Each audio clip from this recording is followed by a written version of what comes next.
फक्त जळगाव जिल्ह्याचे 449 शिक्षक अयोग्य केलेले तरी सुद्धा अद्याप अजून काही वहिनी उलट लाखो रुपयाचं त्यांचं पेमेंट घेतात। आता यांच्याकडे दिलं सगळीकडे तर ते म्हणतात आज आता परत हिरिंग सुरू केले, काली झाले आधी आहे परत, तर परंतु हे जर असेल मग आपले तरुण जे बिचारे आहे ओरिजिनल ते पडलेले होते।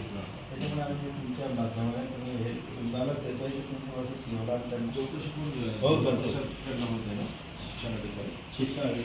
शिक्षण अधिकाऱ्यांकडे जाऊन आलो सर, ते म्हणतात आम्ही याच्यात आरोपी म्हणून पाहतो सर।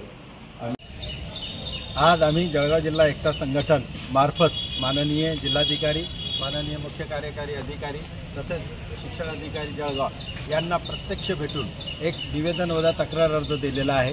आपण बघितलं असाल की मागील 2-4 दिवसापासून एक PDF 126 पानाची ज्याच्यात 449 जळगावातले शिक्षकांना आपल्या नाशिक विभागातील शिक्षण विभागाच्या राज्यस्तरीय चौकशी समितीने अयोग्य दर्शवून त्यांच्यावर ठपका ठेवलेला आहे की यांनी हे शिक्षक नोकरीस पात्र नाही असे असताना सुद्धा 2023 पासून ते शिक्षक आजही या ठिकाणी कार्यरत आहे। ते दरमहाचा पगार घेत आहेत। फक्त जळगाव जिल्ह्यातले दर 449 शिक्षक हे दरमहा अयोग्य असताना सुद्धा पगार घेत आहेत। तर महाराष्ट्र राज्यातल्या 36 जिल्ह्यातील असे किती शिक्षक असतील?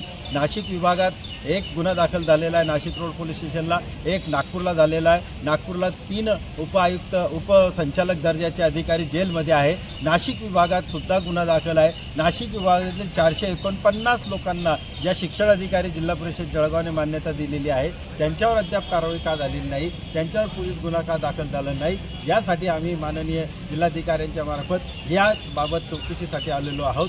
आणि जर प्रशासनाने वेळीच याच्यावर निर्णय घेतला नाही तर 15 दिवसाच्या आत आम्ही जनहित याचिका दाखल करू औरंगाबाद उच्च न्यायालयाच्या औरंगाबाद खंडपीठात। आणि शासनाचा होणारा लाखो करोडोचा हा अपव्यय, पैशाचा अपव्यय याच्यासाठी की जे नवीन तरुण पिढी आपली BSc B.Ed BA B.Ed BCom B.Ed होऊन आहे नोकरीच्या शोधात, त्यांना तरी हे 449 जळगाव जिल्ह्याचे कमी झाले तर त्यांना तरी नोकरी मिळेल आणि ते योग्य शिक्षक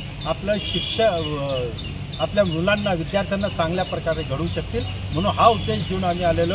याच्यात कोणीही वैयक्तिक घेता कामा नये। हा सर्वसामान्यांचा प्रश्न आहे, सर्व विद्यार्थ्यांच्या हिताचा प्रश्न आहे आणि शासनाचा फसवणुकीचा प्रश्न आहे। म्हणून कृपया शासनाने त्वरित यावर लक्ष द्यावे, अन्यथा आम्हाला शासनाच्या त्या शिक्षण अधिकाऱ्यापासून तर शिक्षण विभागात कार्यरत असलेल्या उपसंचालक, संचालक, आयुक्त यांना सुद्धा पार्टी करावी लागेल, कारण की यांचं संगनमत तर नव्हे असं आम्हाला या ठिकाणी वाटते। त्यामुळे राज्य परिषदेने दिलेल्या अयोग्य उमेदवाराला त्वरित बरखास्त करावे ही आमची विनंती। धन्यवाद। फारुख शेख, एकता संघटन समन्वयक, जळगाव।